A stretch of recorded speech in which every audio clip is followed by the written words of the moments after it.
'Twas the night before Ghoulsmas, and all through the camp were the sounds of a story told by Crispy, that scamp. Johnny fixed bucket, and Atlas marked maps. Dave watched Sterling cook, while Siobhan organized her pack. "We called it Ghoulsmas," Crispy said with glee. "the day where you get things and give them to me." Johnny looked on. His eyes were alight. With a wide, happy smile, he'd already taken this bite. "Oh, I love Ghoulsmas," said Johnny, delighted. Siobhan, however, did not seem excited. "We just give you stuff? What's the point of that?" she said with a grimace and flipped up her hat. "This sounds like bullshit," she said with a scoff. Crispy just smirked and brushed her doubt off. "It started in the ash flats, so you wouldn't know. It's celebrated every year on the first day it snows." "That doesn't sound right," said Sterling as he stirred their food pot and took a quick taste to assure it was hot. "It sounds like Christmas," Sterling resumed. "but instead of everyone getting gifts, why just give them to you?" "All right, you caught me." Crispy winked his eye. "Everyone gets gifts from the big man in the sky." "That's preposterous. Atlas grumbled and spoke. A man in the sky? You're just blowing smoke." "It's true," Crispy insisted, pointing to the stars. "He delivers the gifts using his flying car." Johnny just nodded and moved to defend. "I know it's true," he said to support his dear close friend. "Johnny, listen. Siobhan began. Crispy's just pulling your leg. Don't you understand?" Johnny just stared. His eyebrow was cocked. "Well, sure he is. He's helping me take off my socks." "That's not what she meant," Sterling explained.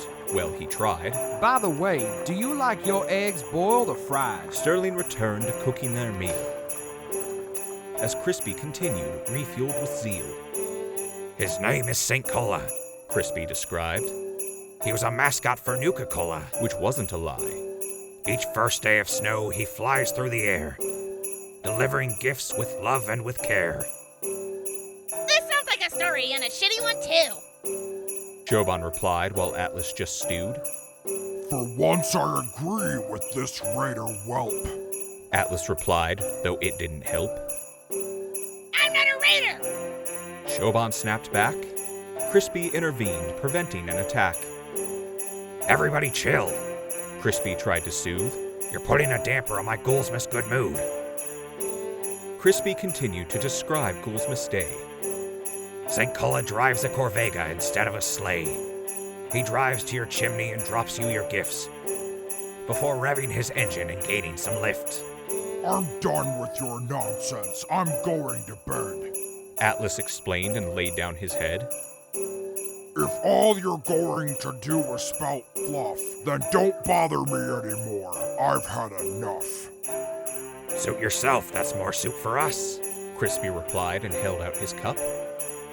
Dave pushed his way forward, knocking Crispy below, and demanded his food with an angry, "Hello."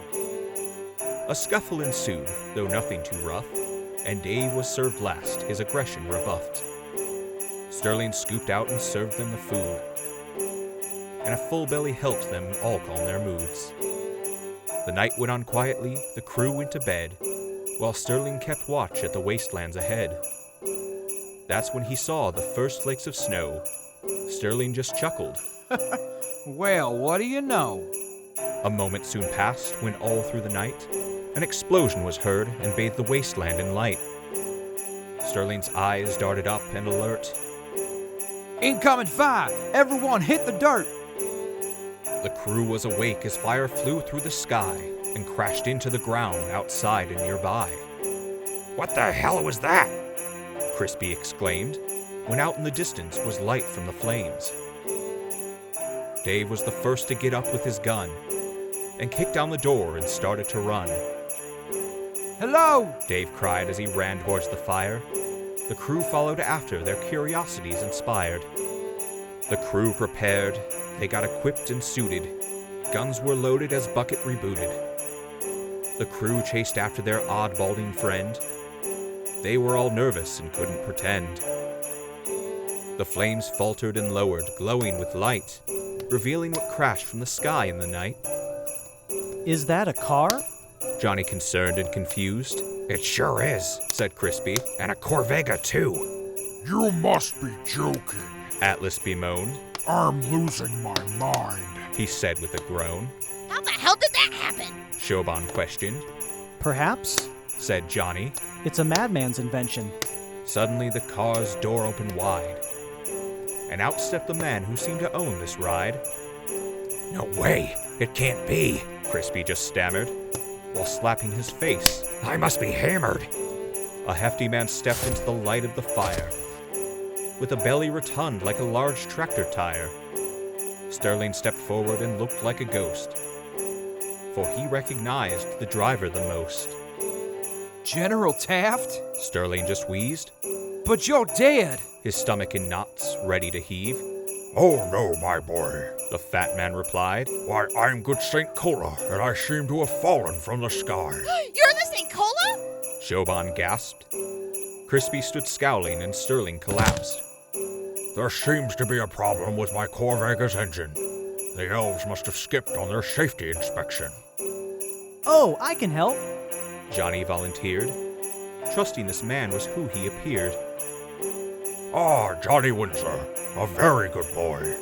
St. Cola boasted with pride and with joy. You know my name? Johnny was shocked. Of course I do. It's on my nice list back at the shop. St. Cola trundled around to the hood. When he popped it, he said, Well, this isn't good. My engine is cracked, right down the middle. St. Cola exclaimed and made his belly jiggle. Don't worry, we can fix this. Johnny assured. Atlas shook his head. This is truly absurd. A plan was made when Sterling recovered, and St. Cola convinced them to help one another. Johnny and Atlas went to search for an engine, while Sterling and Siobhan lifted the suspension. Crispy, Bucket, and Dave were assigned to keep guard, as the monsters in the waste stirred from afar. The task they pursued took the course of an hour, as the snow fluttered down in a gentle white shower. Johnny found an engine, and Atlas hauled it back, while Crispy, Bucket, and Dave dissuaded attacks. Siobhan and Sterling fixed the car's chassis and shined it up good, shiny and classy. With the whole crew helping, the job went by quick. Johnny and St. Cola fixed the engine as the ground grew quite slick. With a turn of his key and a wink of his eye, St. Cola turned the ignition with the car ready to fly. Wait, St. Cola bellowed. my headlights are shattered. Atlas was annoyed. Why does that matter? As I fly through the nights, through the dark and the snow, with no headlights to guide me, I won't know where to go. Activating lights. Bucket beeped and droned, and turned on his floodlight, a long shining cone. Why, that would be perfect. St. Cola was delighted. Why don't you come with me? The fat man invited. Before Bucket could answer, Johnny removed his treads, and Atlas replaced the passenger seat with Bucket instead. If Bucket could groan, he certainly would. Fine, I'll do it. Just drop me from 100 feet after if you could. I promise your friend we'll be back in the morning. St. Cola explained while the engine was warming. But before I go, you're all on my list. So let me open my trunk and give you your gifts. With the flick of his wrist, St. Cola opened his trunk and pulled several gifts from his pile of junk. The crew gathered round and waited their turn to see what gifts their actions had earned. For Crispy Redner, a fresh pizza pie. Crispy accepted his gift happily, tears of joy in his eye. For Mr. Atlas, a copy of Moby Dick. Atlas was pleased. I've always wanted to read this. For good old Dave, a pound of jerky made from actual beef. Dave stuffed it all in his mouth. His snacking was brief. For Davy Sterling, a clean poncho liner. A new Wooby. Sterling gasped. That could be nothing finer. For you, Siobhan Haid, a new Bowie knife. Oh, it's so sharp! Siobhan squealed with delight. And now for Johnny Windsor, at the top of my nice list. Since you've been so good, your gift must be the nicest. St. Cola dug deep in his pile of junk, thumping and bumping as he searched through the trunk. With a heave and a grunt, St. Cola hauled out the gift. It was a small metal box with Nuka-Cola written on the lid. As Johnny opened the box, it glowed a light blue. What could it be? Johnny already knew. A Nuka-Cola Quantum! Johnny's whisper was quiet, a drink he desired, but had yet to try it. With a chuckle and laugh, St. Cola got in the car. I'll bring your robot back, so don't stray too far.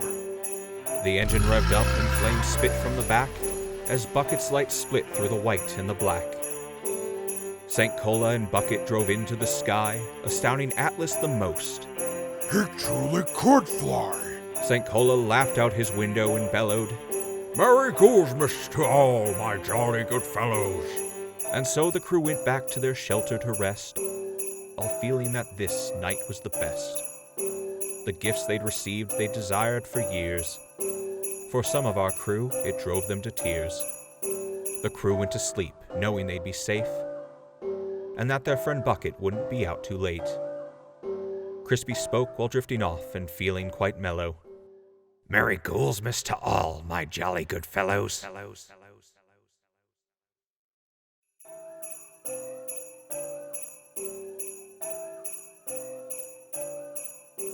Wasteland Active Radio is created, written, and produced by Hagen and J Wilson, brought to you by the record button. The roles of the narrator, Crispy, Bucket, and Saint Cola are played by Mr. Wilson. The roles of Atlas, Sterling, and Dave are played by Mr. Hagen. The role of Johnny is played by B. Sewick, and the role of Siobhan is played by B. Egesdal. Wasteland Active Radio is set in the Fallout video game universe owned by ZeniMax Media and Bethesda Softworks. No copyright infringement is intended. Please support the official release. Thank you for listening, and thank you for your continued support. We here at Wasteland Active Radio would also like to wish all of our dear listeners a very Merry Ghoulsmas. Your support means a lot to us. Thank you so much.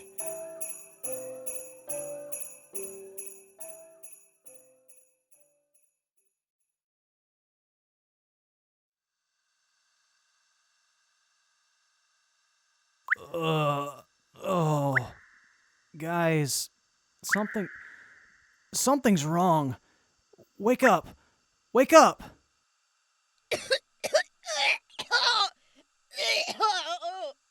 Oh, what the fuck is that smell? Oh, is that gas?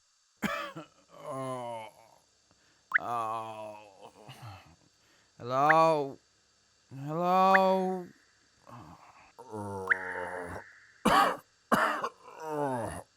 Oh, my head. My stomach. My whole body feels like it's on fire. Air. Can't breathe.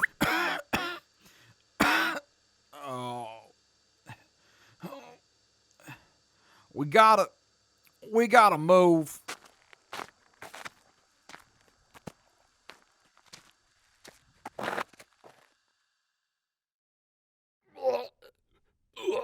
Of all the places to sleep. It's definitely gas. Methane? No, it's... What? Oh, God, I can't focus. I'm just glad we're okay. Hello? Hello? Why didn't anybody notice the gas when we first went in? How could we have been so foolish? Huh? What's this? Moby Dick? Where did this come from? Guys, did we eat pepperoni last night? Hello? Where'd you get that jerky, Dave? That doesn't quite look like Brahmin jerky, and where did this wooby come from? What the hell is a whoopee? Whoa! Whose badass knife is this? Guys? My urine is glowing. And where's Bucket? It's not fair. He told me that fall would kill me. Maintenance required. What are you talking about, Bucket? What the hell happened last night?